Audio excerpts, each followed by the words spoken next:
The playoffs are here, and you can predict the action all the way to the finals with FanDuel Predicts. Predict the spread, the total points, and even the game-winning moments that make the playoffs. Sign up and get a $25 bonus with FanDuel Predicts. Offered by FanDuel Prediction Markets, LLC, a registered futures commission merchant. 18 plus bonus is non-withdrawable and expires 7 days after receipt. Trading derivatives involves significant risk and may not be suitable for all investors. Manage your activity with their consumer protection tools. Restrictions apply. See terms at FanDuel.com/predicts/bonus-offer-terms.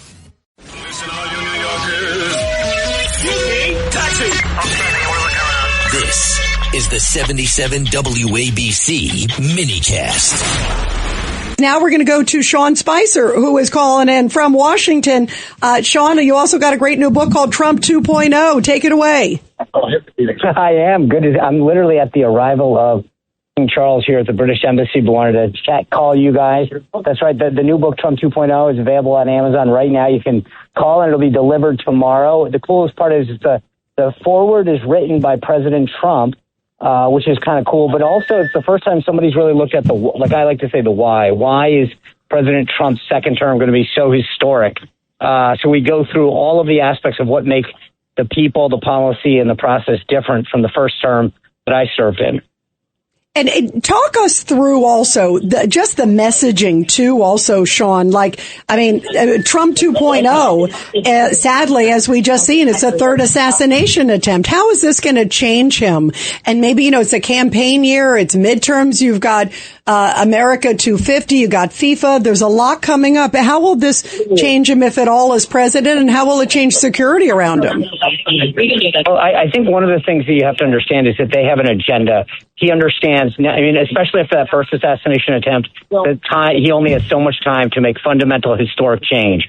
It's funny because I know you were talking about this with Jake and the shooter on Saturday night. I've got an entire chapter in the book on the Correspondents Association and frankly, why the president, in my opinion, should have never gone in the first place because of the left-leaning agenda of the White House Correspondents Association. But to your point, look, he gets it. They keep trying to kill him. They understand what's at stake. And that's kind of my point, is that Trump 2.0 is historic. They know where to go, what to do, how to get it done. And the Democrats will stop at nothing to make sure that it doesn't get fully implemented. So part of the reason I wrote the book is so that people understand what's at stake. Yeah, and boy, is there a lot at stake. You're there at the, you mentioned at the thing with King Charles, which is beautiful. I saw him getting off and getting greeted. How is the security now with him, given the heightened what just happened over the weekend? It's funny you brought that up because I got here and this is the first time, and I've probably been to the British Embassy, 10 times over the past 10 years. This was the most security that I've seen at the British Embassy.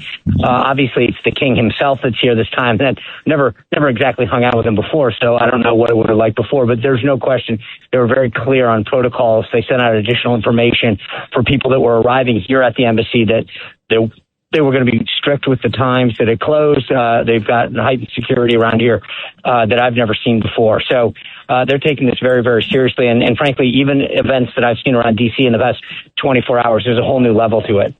Now, Sean, part of the stories that are going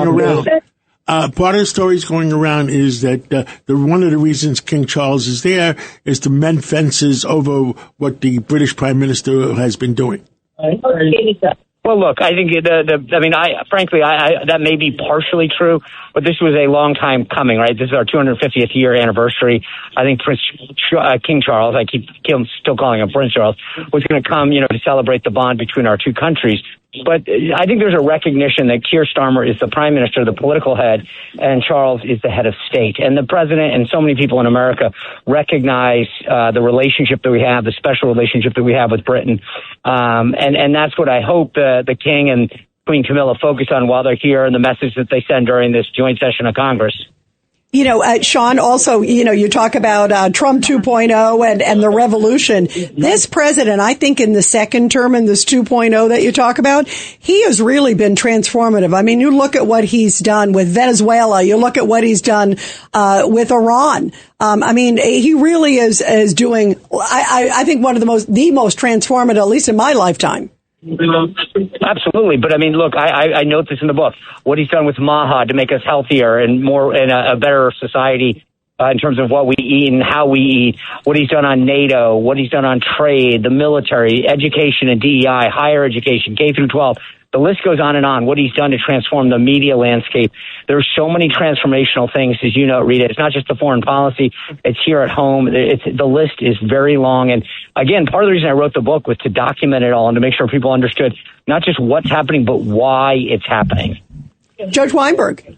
Sean, good to talk to you again. You're in the White House and you understand about events at the White House. Isn't this the best argument in the world now for Trump to get his ballroom, for the security of all the people who go there and for the security of the administration? We should have the ballroom because we need a place to host events. Like that should be, we shouldn't need an event is probably the way I should have answered that. But it's a good, smart call. And I think if Democrats, their reaction is just, the king has arrived. Oh, the king. We'll let you go. We'll let you go. I can't believe we're getting stood up for the king, but we'll let it. I'm shocked. No, I'm it's shocked. Not. It's just a different king. It's a Greek king John is always going to be my Greek king. That's the right answer. Well, they're actually first cousins. His father was Greek. There you go. You know, there's a relationship. The one other thing that I would just say before I end is that, look, I hope, as much as I want the ballroom built, I just want to go on record saying that the Correspondents Association should never, ever have an event in that ballroom.